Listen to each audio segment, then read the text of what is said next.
Rinko? Erica? No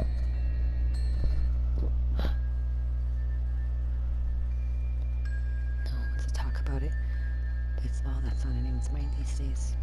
Mysterious things are happening all around Shibuya. Sightings, attacks, disappearances, fear. How is a kid supposed to be a kid in a time like this? But honestly, Ryota was never really just like most kids. He's not usually glued to his phone all day.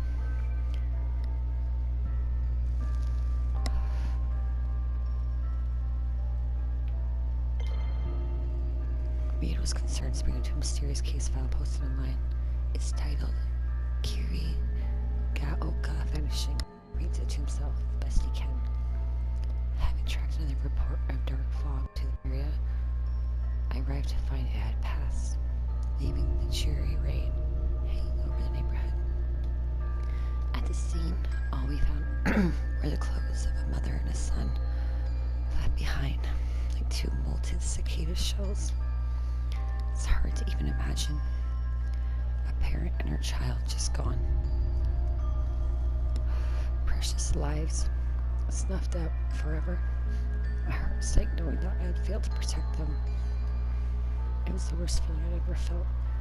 As one cue, the rain started pouring down. Heavier and heavier it fell with each passing minute, but I couldn't be bothered to take up my umbrella. It's when the obvious culprits returned to the scene of the crime. A group of monsters. They had umbrellas of their own, as if rain followed them wherever they go. I was furious. It brought hell down onto them at that very moment. They tried to protect themselves with the umbrellas, but I just kept pounding on them until they were battered and broken. I was so exhausted I could have fallen over at any moment, but my utter wrath kept me going. As I picked up to leave, I still refused to open up my own umbrella. I just walked away, rain pouring and soaking me to the bone. KK.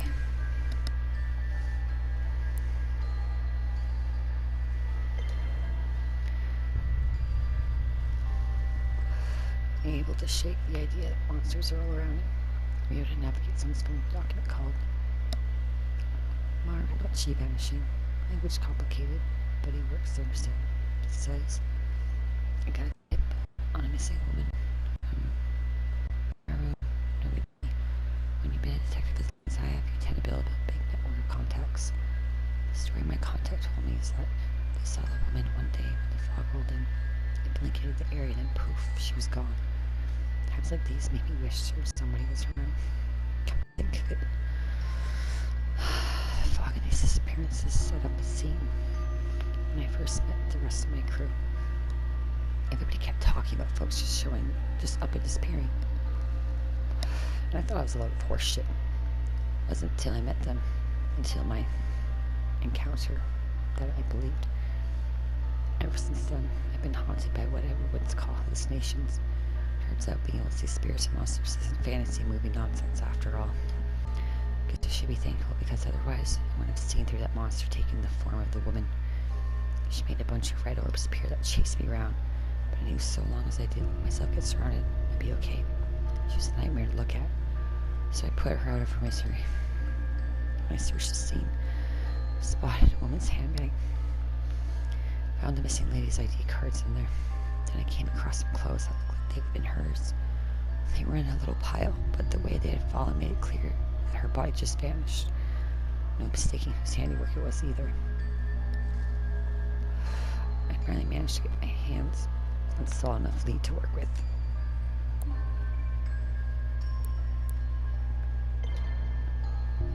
Could monsters really live among us? These case files say yes. They absolutely can, and do, according to this one.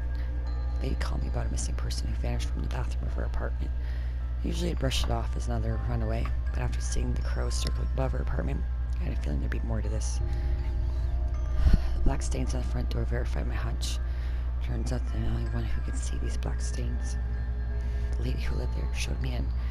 Made no signs of noticing. She showed me the bathtub and gave me a play-by-play of what happened. Her boyfriend was taking a bath, longer than usual, so she went to the bathroom to check on him. When she opened the door, her boyfriend was gone. For a short instant, there was a reflection of an old shrine on the surface of the bathwater. I rubbed my finger on the rim of the bathtub, and there was a transparent, sticky, slime-like substance on it. A reflection of a shrine shone on the water's surface. I need to talk further with my team about this incident to see if these things ring any bells. I purged black stain on the front door and then left the scene. Poor lady. What will she do now? What can any of us do? KK.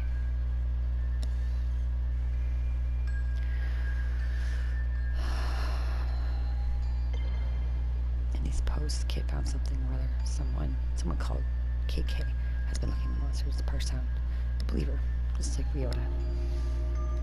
Social media never lie, and that means KK is an expert.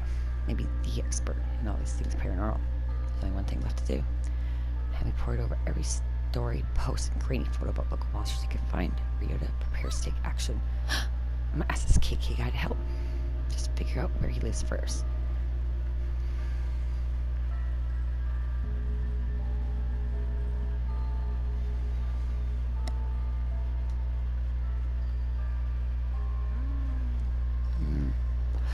Dear Mr. Investigating Person. Dear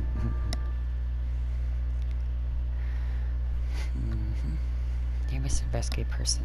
Hello, how are you? I'm not good and I need your help. Monsters got my best friend, Suzuki. Rinko sat up in her chair, staring at one of the dozen monitors from across the makeshift command center stuffed in the cramped Tokyo apartment. It happened near the manhole. Please help me get him back. Data flies across the screen, seemingly too much. Charts and graphs, maps and mathematical equations, even social media feeds and open case files. Somehow, through all the screens and clutter, Rita's message catches Rinko's eye. Sounds desperate, but it could just be some bored kid trolling us. Calm and confident, Riko insists on balancing compassion with skepticism in her analytical approach.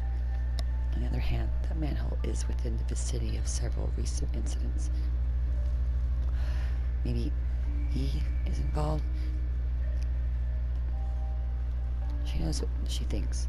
She also knows that no one can protect Tokyo all by themselves. Trusting your teammates is the only one to keep everyone safe. What do you make of it, Ed? Ed squints, takes a deep breath as he turns to the screen. He has something to say, but holds it back. Technology's easy. People are hard. Instead of speaking out, he places a small recorder on his desk. He presses play, and as the audio begins to roll, Ed turns and walks away.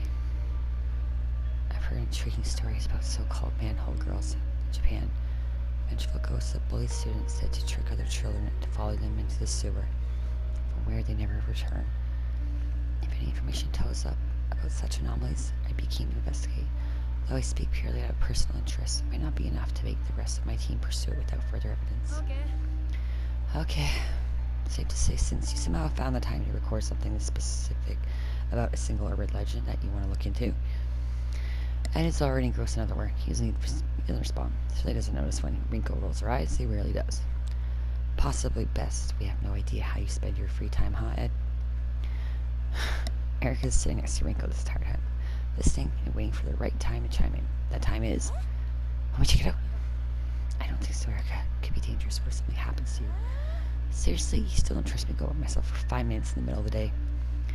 At 16 years old, Rinko might just be right to not trust Erica on something dangerous. But Rinko knows that Erica's shown maturity beyond her years. She gives Erica an almost a surly look of skepticism. You know, it's not that. Rinko turns back to her monitors and away from Erica. But for all her maturity, Erica can't quite keep from pouting. Something in the face. Besides, we got our very own private detective in the vicinity already. I'll have him take a look.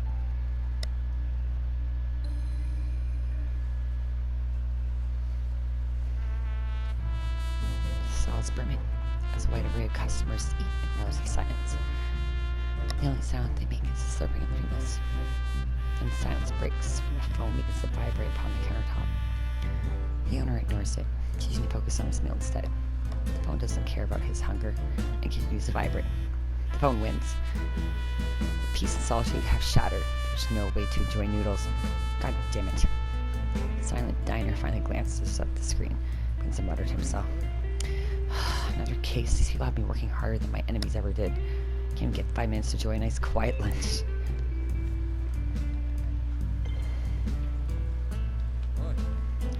Let me guess. Are we risking life and limb? Is that why you let it ring for so long? Too scared to pick it up? Ha! You know, the exact day I stopped being scared of anything. The day you stopped being a loner and hooked up with us. So, could we just have your back?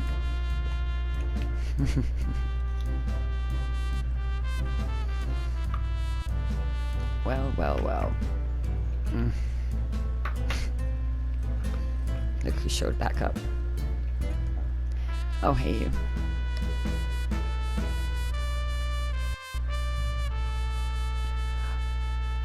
Oh my god. Sure, that works. Besides, I'm not full enough to pretend this team isn't half okay. If you need backup, you know I'll be there. No questions asked. I actually already volunteered. But right now, there's nothing more dangerous to be worried about. Simple check-in on a report of suspicious activity that might be connected to these phenomena we've been looking into. It's always simple cases that go south the fastest. You know what? You're right. America should run point in this one. Shush, just a kid. Wait, they're so busy, so... Well, hold up. Let's not sacrifice the rookie to make me look bad. I'm already out. Send me the info and I'll get on it. First things first, though. I need to talk to one of you about something.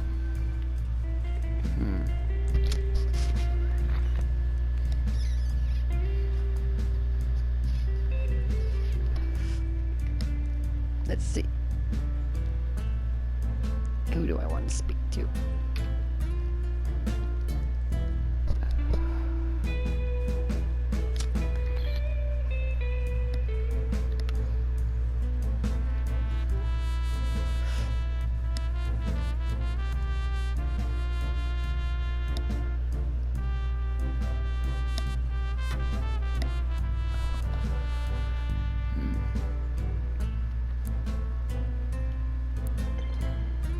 Rinko? Let me guess. Pissed and interrupted with your precious solitary soba time guy? Hurt, not piss. I was almost done. God forbid the report of a vengeful spirit abducting children interrupt this same bowl of noodles you've had 1,000 times. Not much left in this world I love. When I think of something else, I'll tell you. You won't have a chance to add that to the list, so if we don't figure this out, we both know how powerful forces we're dealing with really are. We have to keep pulling these threads until we've unraveled the whole damn thing. No thread is too small. Guess I can't argue with that. Yes? I know I can rely on you. That might be the only thing I know for certain. Now go prove how smart I am, dumbass. It's the job I was born to do.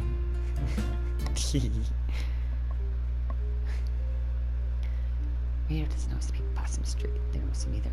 He's young, but he's very much alone. His focus is centered on a small bit of paper in his hands. After a couple folds, the paper finds a familiar configuration.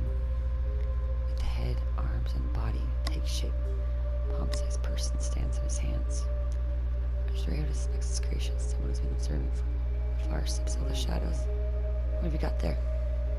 Ryota looks up. He's nervous but clutches the paper doll in his hand. To stay brave. He's not running or hiding despite the gruff stranger staring at him. Don't you be afraid. I'm not here to do anything bad to you or your little friend. Gotta admit, I've been known to carry the odd paper doll with me on investigations. Strange habit, I know. But you get the benefits of a partner without the annoying small talk. Riota's shoulders ease. He let his guard down as he listens to the detective and re-examines the folded paper. The detective surprised himself with his playful tone. He's rusty, but he somehow still feels comfortable talking to this scared kid. Sometimes paper dolls are used for magical purposes. You a sorcerer by chance? Now it's time to tell me. So you really are him, huh? Gonna be more specific, kid. You're KK, the ghost hunter from the files. You must be. I just thought you'd be taller. They say you solve strange mysteries, right? KK? Maybe. The detectives look closely at Riota's phone. He sees social media posts featuring photos of various case files he worked on, collected in one place. Look, I only use those initials because writing out my name is a pain, and I've got too much pain already. Not your problem, right? Anyway, that's me, KK, but I'm not a ghost hunter, I'm a detective. KK's demeanor hardens a bit, dropping the playfulness. You want an investigator kit? Well, you got one. I'm so glad you're looking at disappearances at the manholes. Here's the thing, I already did. Made some calls on the way here. No record of any recent appearances. Still got a few friends in the force so I can dig up dirt quick. KK shoots Rio's tears low. You're not trying to pull a fast one, are you, kid? It's true, honest. My buddy Sosuke disappeared. He hasn't come home since yesterday. The last place I saw him was right back here. He heard motions to the alleyway behind him. He went down that way. Tried to follow him, but I couldn't find him. He was completely gone. I figured he was bluffing. He's an incredible liar. Silence comes over him when he looks back towards the alley.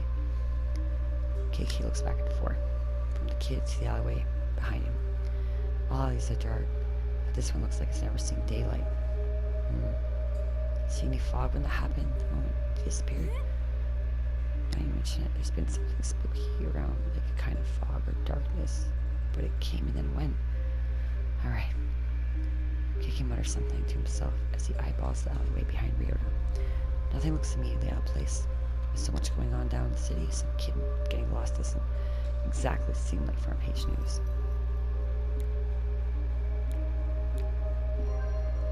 I need more to go on, kid. Why are you so convinced he's taken? Did anyone else happen to be around here? But it did happen to my best friend. Sosuke's been missing for 2 full days. Everyone's been looking, but no one can find him. What about his parents? Have they filed a police report? I'm the only one that really cares about Sosuke. I know he needs me. No one else is even looking for him anymore, just me. He's lucky to have you. It's like when you saw crows circling above the building, one of the cases you investigated. You knew there was more to it than everyone else. Oh, Mr. Keiki, I know more of Sosuke's appearance. I just need your help. Really did your homework, huh? I'm impressed. You're more dedicated than most adults I know. You met my friend Erica. She lost someone too, and she'll never stop fighting for them either. Keiki takes another glance at the alley. Alright, show me exactly where this Sosuke pal of yours disappeared. Ryota perks up. So you're gonna look into it? I'm here, ain't I? Let me check in with my team, see if they figured anything out. It could save us time. Keiki reaches for his phone. What's up? We're all here.